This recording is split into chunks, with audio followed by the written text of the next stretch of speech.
In today's episode, we're going to talk about my podcasting journey and what I wish I had known before I started.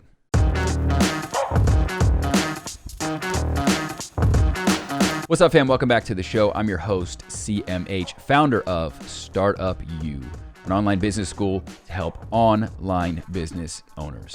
Don't forget to like this video, subscribe, hit the bell for notifications, and drop me a comment below. Okay, so let's talk about my podcast. I've been doing a lot of episodes on different microphones for podcasting and stuff like that, and we're going to start shifting back towards talking about business advice.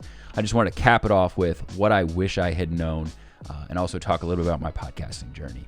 Truth be told, my online business would not exist if it weren't for my podcast. The podcast was just kind of an accident. It just fell into our laps. I was in the middle of building my first business, which was an offline company. We actually were growing that business from launch to multiple millions of dollars in a very, very short period of time, something like 36 months in my mid-20s. Had no idea what I was doing. And I just decided that it was probably worthwhile to record those conversations. So that's what we started doing. And I read up on some articles on how to get new and noteworthy status, how to upload to iTunes, so on and so forth. Within a very short period of time, that show was indeed trending top 5 in the world under business, health, and education on new and noteworthy. We used that experience to land some really big guests, starting with Damon John.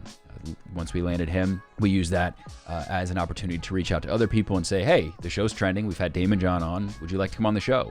That led to a plethora of big name guests, like his co-host on Shark Tank, Barbara Corcoran, Grant Cardone, Mr. 10X, Guy Kawasaki, Jack Canfield, Marie Forleo. The list goes truly on. And one of the biggest blessings, honestly, that I've ever had, specifically, starting that first business in a small little college town, to look forward and realize that just 2 years later, I'd be, not only having conversations with these people that I admired and read their books and so on and so forth, but would actually be entering into business relationships. Having these relationships has made me hundreds of thousands of dollars. It's not an exaggeration. Through various affiliate programs and what have you, and other synergistic opportunities. So it's been a tremendous blessing, but I would not be here without my podcast. So I love to help people. And I think the first step of the process is figuring out what microphone you're going to get. I think hearing your voice on the microphone for the first time is an exciting time, and that's why we wanted to cover those videos. So I hope they served you well. If you haven't watched them, please go back and make sure you do see those, because we covered quite a few of my top notable mentions. Obviously, mine is the Shure SM7B. We covered a lot of others that are for various points in time in your journey. We talked about microphones that are good for just starting out, and then we talked about kind of the accessories and stuff like that, and other things you can add as you continue to grow with your show. The number one thing that I've learned throughout my journey is to use a podcast to grow your business, not to start a podcast as a business. That is a huge fundamental difference. Podcasting should be part of your holistic marketing strategy. I see a lot of people, and this is one of the things that I wish I had known. I see a lot of people starting a podcast and think that they're just going to upload and start getting downloads and getting paid for it. Truth be told, the sponsorship dollars for podcasting, it's like $15 to $25 per 1,000 downloads, and that's per episode. That's probably not going to be enough to pay your bills. I would say most podcasts, if you get 4,000 to 5,000 downloads a month, you're doing pretty well. Like, you have a decent sized show. A lot of the people like Joe Rogan, they're in the top, elite group of people of the top 1%. For the rest of us, you're probably never going to get to that point. But here's the deal. Even if you were, right, and I would argue this for Joe Rogan as well, if Joe Rogan decided to sell his own product, he could do probably better, even with the $100 million deal that he has with Spotify. He could probably do better if he was selling his own stuff. I honestly believe that. The reason being is that anytime you're selling somebody else's stuff, you're never going to make as much as if you're selling your own thing. It's like working for someone else, right? If you're a straight commission salesperson, yeah, sure, you make them a lot of money and you make a small sliver of that, but I think the same is true for a sponsorship. So that's not necessarily a path that I wouldn't take. But first, if I had a business that already existed, I would try to use the podcast to promote my current existing business, to feed the business that already exists. One of the things that you'll find, and one of the things that I wish I had known in addition to that, is that podcasting is really terrible for discoverability. Podcasting is amazing for nurturing an audience. It's fantastic for all the things that I mentioned. Building connections. I think it's probably the best networking tool that I've ever discovered, ever. If you want to meet somebody in your specific space, you can literally reach out and say, hey, will you come on my show? I'd love to interview you and learn more about you. That's such an easy ask. Whereas if you're reaching out and cold calling people, they kind of feel like, dude, like I get sold all the time. I'm not trying to have that conversation.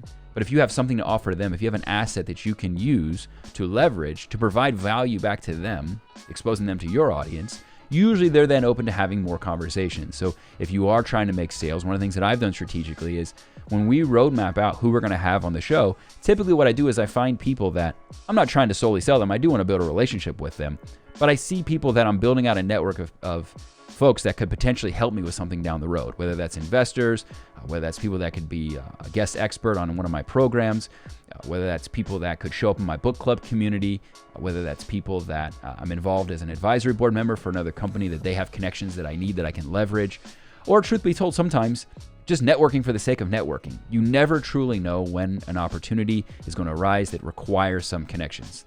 What's the saying?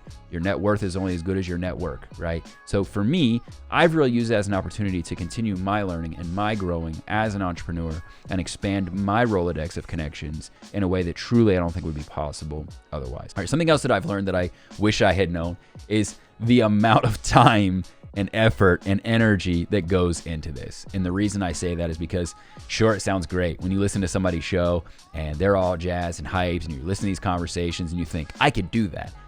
I'm sure you could, but do you realize there's editing on the back end? Do you realize there's a lot of technical stuff as far as managing the podcast, as far as making sure that you're doing all the other things, right? Getting a guest scheduled for the show, going back and forth. My email thread with Damon John was 250 emails. That's a lot of time, I can assure you. Another aspect too is, sometimes you're trying to live your life and a guest can only do a certain time, right? So in that particular example with Damon, I had a family emergency. I had to fly up to the Northeast and I got an email from Damon John's PR guy saying, hey, can you do today? Damon's available. We had been back and forth for months. Of course I can do today. So I rush up to Radio Shack and I'm trying to record from the hotel. The internet was terrible and I had to reschedule on him. It's awesome and it's great. You can do it anywhere. It really is. But you also have to be prepared for the fact that sometimes you're going to have to make some life changes and be a little bit flexible to accommodate some of your guest needs if you're planning on a guest platform. Now, one thing that I think is a positive about podcasting, something that I'm glad that fell into place that maybe I wasn't expecting, is it's great if you can just take a microphone on the road, right? So I know we just had that series about different microphones. One of the biggest reasons to buy the right one, because I think I bought cheap to start, right? It's like, well, I'm just starting this thing out. I have no idea what microphone I should use. I'll just use this Blue Snowball. Well, the fact of the matter is that it sounded terrible. The acoustics were terrible. The echo was ridiculous. I ended up having to sit in the closet on the floor just to drown out some of the echo in the room. When you're traveling, you can't control that environment nearly as much as you can when you're at home. So not having the right microphone was a big deal because it wasn't up to par with what I wanted to sound like. Truth be told, people, one of the things that they do is they will judge someone's audio way before they judge their video. If it sounds like high quality audio, they'll hang around and they'll listen. Actually, we can validate that with the statistics. We can actually look and see our retention rates on our show is much higher. And you can see that improved over time as we upgraded our technology, as we upgraded our hardware, meaning primarily microphone. So that's something that I wish I had known prior to starting a show. The next thing would be the actual tech stack with software. All right, so if you're doing a guest platform or if you're going to be editing yourself before you hire that out or outsource it to somebody, you want to make sure that you've got your software tech stack in order before you do so. There are many conversations that I had, more specifically the episode with Marie Forleo, where my software just didn't work. My side sounded horrible. I have no idea why. My microphone worked fine, but when I went back and listened to it, it was not at all what it should have sounded like, which was not only embarrassing because Marie was hearing me sound terrible that entire conversation, but then I had to go back and either do one of two things. I had either reschedule, which probably wasn't going to happen, or I had to go back and redub the entire episode, meaning I had to listen to what I said, pause, record it again, insert that clip, go to next clip. I'm talking ums and ahs and ha-has and everything that I said throughout the entire 45-minute conversation. I had to go back and redub. Make sure you have the right software tech stack in place beforehand, because I can assure you there's nothing worse than landing a guest or recording something and realizing your technology failed you. Make sure you get that absolutely right. That's something I wish I had known beforehand. Okay, and something else I wish I had known is that really you need to take advantage of search platforms. So podcasting is not a search platform. What does that mean? That means that when somebody gets onto an app for a podcast player, they're not searching for specific topics. When you go to YouTube, like you're probably watching this video, you search for podcasting, what I wish I had known, and you found this video. That's not the case for podcast players, right? So when people go to a podcast player, they're typically looking for either recommended shows, which are usually the big shows that, the Joe Rogans and stuff like that, or they're looking for somebody that they're already familiar with, right? They found somebody through some other means, and they're looking to go follow up with their specific show.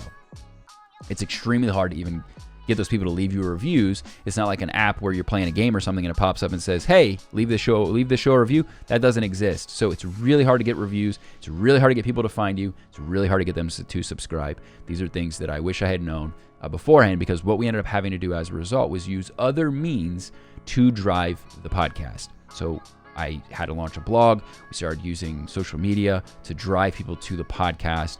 And then the CTR is really low from the podcast. So you're not driving people to your email list. Matter of fact, my YouTube channel is almost it's not brand new. It's less than a year and a half. It's less than 2 years, about a year and a half. We've had this channel up in public. But I drive more email subscribers from YouTube already than what I ever have from my podcast, with hundreds and thousands of downloads on that show. So something that you really have to take note of is that podcasting's great. You can build relationships, but it's horrible as a discovery tool, and it's horrible for CTR. So you're going to want to do a blog around that, embed the player. That way people can find it via Google search, or you can do a video podcast like what I'm doing right now with YouTube for discoverability purposes, or use other social media platforms for that. Okay, and the last one is podcasting is great, but if you think you're just going to turn on a microphone and just be your authentic self the first time, you're not. It's going to take you probably 100 episodes before you really feel comfortable behind a microphone. Honestly, I'm still getting used to being on video, because looking at a camera like this is still not comfortable for me, just looking at this random device. But for the first probably 50 to 100 episodes talking into a microphone, I just feel like I couldn't find my voice. I couldn't convey a thought in the way that I wanted to. It's weird when you're not just having a conversation, when you're the person that's just talking and talking and talking. Obviously, having guests is much easier. I'd recommend actually having some guests when you first start out, just getting used to talking on a microphone. But it's something that you have to adapt and get used to, because you're not going to sound natural, right? It's not going to feel natural. And probably, more than likely, you're not going to know how to modulate your voice. You're not going to know how to engage people and keep them interested in what you're saying. You're going to be all over the place. I'm still all over the place with a lot of my messaging, and I've been doing this for 5 years. So it's going to take time. It's not a natural thing. It's a learned skill. So you're going to have to be patient. You're going to have to understand that, you know what, the first 100 episodes are probably a trial run, and the show might evolve and change and become something different. But honestly, the best thing you can do is just keep putting out content, keep recording new episodes, and slowly you'll start to feel like, I'm getting the hang of this, and I kind of enjoy doing it. Take your microphone with you everywhere. Be consistent. Record whether you're on vacation, take it with you. Talk about the vacation. Talk about how that applies to whatever your message entails. Make people part of your life. I see too many people that record an episode or several episodes, and then they're gone for 5 months. Anything you do from that point forward, and I can validate this with my statistics and my analytics, anything you do when there's a gap, you have major drop-off. You have to keep people constantly engaged. Frequency and proximity. Keep people close, be as frequent as possible so that people are actually staying engaged with what you're doing. That's the most important part. I didn't realize what a commitment it would be to record content as frequently as I do. So make sure when you do engage with starting your own show that you're committed to that frequency. Some people that don't want that frequency, they'll break it down into seasons. So they'll do season 1, and then they take several months off. Now, I've never done that structure, right? That episodic type structure in terms of seasons, to where I'm gone for a period of time and then I come back. Maybe you lose people, maybe you don't. I have no idea. However, one of the things that I will tell you is use your current audience, whether that's your email list or social media or what have you, and engage them with your podcast content. The reason I say that is I've never seen a tool that's better at turning fans into super fans. There's something about podcasting that gives you tremendous street cred. I have no idea why it's different than a YouTube channel or a blog, but if you compare those three, podcasting reigns supreme in terms of perception of you and perception of your brand. It's like people think that you have a radio show. So use it to your advantage. Use it to up-level your brand. Use it to up-level your consistency. Use it to build trust with people that are interested in your brand, in doing business with you. And I think it's going to serve you well. Okay, so I want to talk to you guys about something real quick before we get going, because part of what's coming up in the new year, now that we transition away from talking about microphones and podcasting, we are going to talk about starting your business. This is very, very, very important, because now is the best time to do it. Everybody's excited about the holidays, prepared for the new year. Let's start the new year right. We have an entire series lined up of videos to teach you exactly how to methodically start a business, what you should be working on, but also when you should be working on it. A lot of people just jump in, they follow a bunch of people, those people tell them this, that, and whatever, and they just try a bunch of stuff. There's no real calculated measures. We're going to put together a series that's going to take you step by step through that process, telling you exactly what you should be doing, how you should do it, and when in the journey, what season you're in, when you should be doing that. So stay tuned. I'm excited to do that series. Make sure, again, you like this video, subscribe, hit the bell for notifications so you stay up to date with those videos. Don't forget to check out StartupU. Go to getstartupu.com. And I look forward to seeing you guys in that series starting this week. See you in the next one.